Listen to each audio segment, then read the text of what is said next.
My name is Nick Shapiro, and I retired from Laciny Brothers in 2015 from doing sales work for them and purchasing for jobs that I was handling, and that was pretty much it.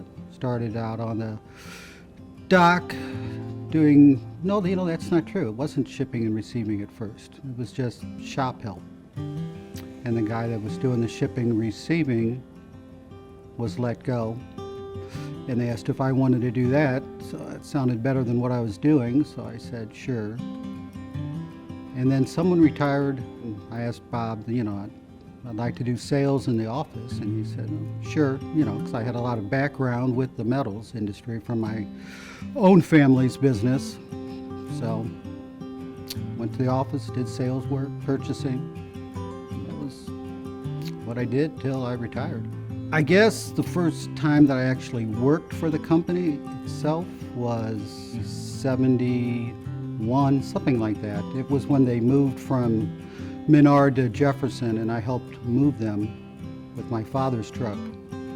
I stayed on for a little bit. I don't think Don Sr. thought I was really adept at what they were doing, so he said that was thanks, but so then I went back and worked for my father again. I've known the family probably 60 years, sometime around, it's hard to remember now, 6 or 7 years old, I guess, when I'd go with my father on the truck in the summer. I mean, it was exciting going to Laciny's because I didn't have a grandfather growing up, and Dad was close to Leo, who was the founder, and just the family was just so good to me as a kid. I'd go there and I'd sit on his lap when he'd call me Sonny Boy. But most of the time when Dad took me out was probably when he knew he was going to Laciny's on that given day. Arlene would make me a Braunschweiger sandwich. I could choose what Vest soda I wanted. I can remember when Arlene was unloading trucks sometimes. Arlene, Don's sister. So I became very fond of the family just because I guess, you're a little kid and they made you feel very welcome. Oh, you could smell the oil in the shop. I mean, it was interesting because the employees back then were all Eastern European, and they were, different to a little kid because they had all these accents and so forth, and kind of gruff, but they were nice to me, not like the Laciny's were, but they tolerated me. But yeah, I mean, it was interesting, all the machines, that I had never seen before, and just the different kind of smells, like I say, from the oil and so forth. So it had definitely had its own odor, walking in there from the outside, and you walk into that. But it was a different world to what I was certainly used to. It was located at 1100 Menard, which was kind of in the shadow of the brewery down in Soulard. Quite small. Can't believe they produced all the work they did there in such a small shop when I look at, where we are now here. I mean, my gosh, 10 times, maybe more. Since I've known each generation, I guess I'm not surprised of the continuity with it. I mean, they have a work ethic for sure, and I think it started with Leo, and his son Don Senior had the same work ethic. Bob, who ended up buying the company, had absolutely the same work ethic. And now it's gone to Tim, and you can watch him, and just handed down from one to the other, it seems like. I mean, and it's a matter of treating customers with respect and honor. I mean, that's something that you don't see much anymore. I don't think.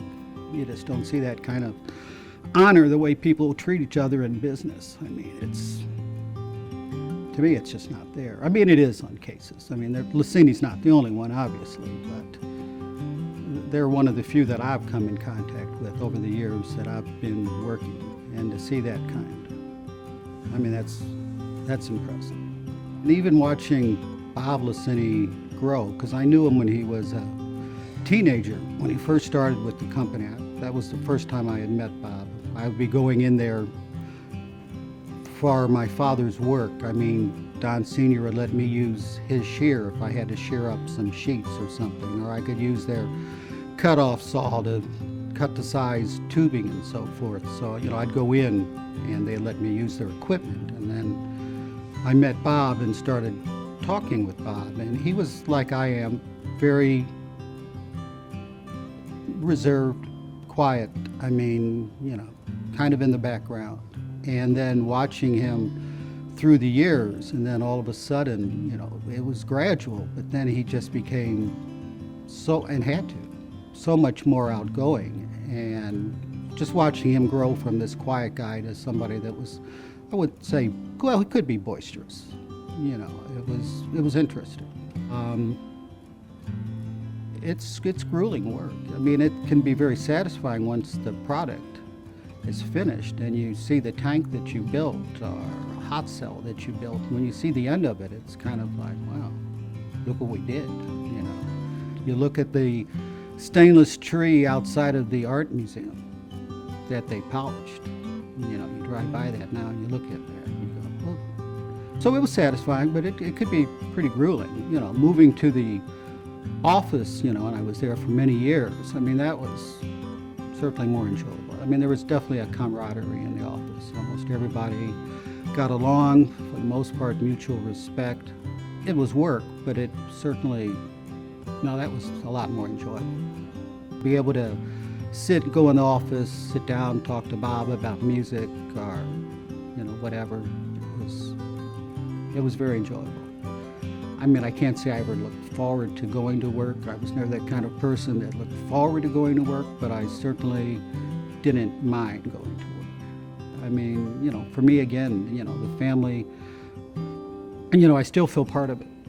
I come down and I have lunch with Tim maybe once a week, because I live a mile and a half away. I mean, I'll come in and I'll drop off CDs from the library of music I think Tim will like, and so forth. So we stay in touch, and hopefully we always will.